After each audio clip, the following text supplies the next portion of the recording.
কে যদি পশ্চিম বাংলার মুখে একটা বাবরি মসজিদ হয় তাহলে এই যে কঠোর হিন্দুত্ববাদী এদের ফাটছে কেন? আরে ভাই আস্তে কর, লোকে শুনে পায়। লোকে শুনে পাইলে তোর প্যান্ট জামা খুলি যেরকম করে ঘুরতেছিস ওই রকম করে আর ঘুরতে পাবি না।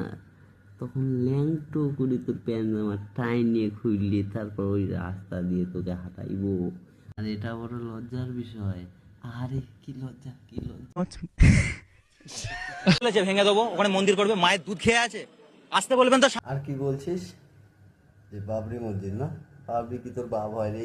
হ্যাঁ, বাবরি মসজিদ বানাবি তো সেটাই ভাঙিয়ে দিব বাড়া।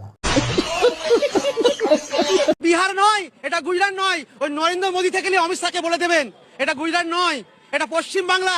এখানে আমরা যেটা বলবো। এটা কি বাংলাদেশ আর পাকিস্তান পাইছো? বাংলাদেশ আর পাকিস্তান? হ্যাঁ, এটা ইন্ডিয়া মানে হিন্দু, আর হিন্দু মানে জয় শ্রীরাম। তো সবাইকে আড়ে গুঁজে দেবো বাড়া।